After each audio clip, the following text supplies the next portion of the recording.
২০০৩ সালে শেষবার বাছাই পর্ব পেরিয়ে নারী এশিয়ান কাপে যোগ্যতা অর্জন করেছিল ভারত নারী দল। ২০২২ সালে আয়োজক দেশ হিসেবে এশিয়ান কাপ খেলে ভারত। এরপর আবারও এশিয়ান কাপের মূল পর্বে খেলতে দেখা যাবে তাদের। বাংলাদেশে এখনও ঘোষণা নেই।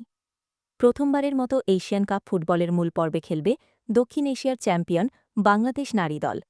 মিয়ানমার থেকে ইতিহাস গড়ে গতকাল রাতে দেশে ফেরার পর গভীর রাতেই নারী ফুটবলারদের সংবর্ধনার আয়োজন করেছিল বাফুফে। বাংলাদেশি মুদ্রায় যা ৬১ লাখ টাকার বেশি। এছাড়া সফল বাছাই পর্ব শেষে দেশে ফেরার পর উষ্ণ সংবর্ধনা পেয়েছে ভারতের নারী ফুটবলাররা। মিয়ানমারে অনুষ্ঠিত টুর্নামেন্টে নিজেদের প্রথম ম্যাচে মঙ্গোলিয়াকে ১৩-০ গোলে উড়িয়ে অভিযান শুরু করেছিল ভারত। দ্বিতীয় ম্যাচে পূর্ব তিমুরকে ৪-০ গোলে হারায় ভারতের মেয়েরা।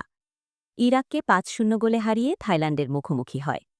সেই ম্যাচে শক্তিশালী থাইল্যান্ডকে হারায় ভারত। এতে করে অস্ট্রেলিয়ায় আগামী বছর অনুষ্ঠিতব্য এশিয়ান কাপের মূল পর্বে খেলার ছাড়পত্র পেয়ে যায় ভারতীয় মহিলা দল। ২০০৩ সালে শেষবার বাছাই পর্ব পেরিয়ে নারী এশিয়ান কাপে যোগ্যতা অর্জন করেছিল ভারত নারী দল। ২০২২ সালে আয়োজক দেশ হিসেবে এশিয়ান কাপ খেলে ভারত। এরপর আবারও এশিয়ান কাপের মূল পর্বে খেলতে দেখা যাবে তাদের। বাংলাদেশে এখনও ঘোষণা নেই।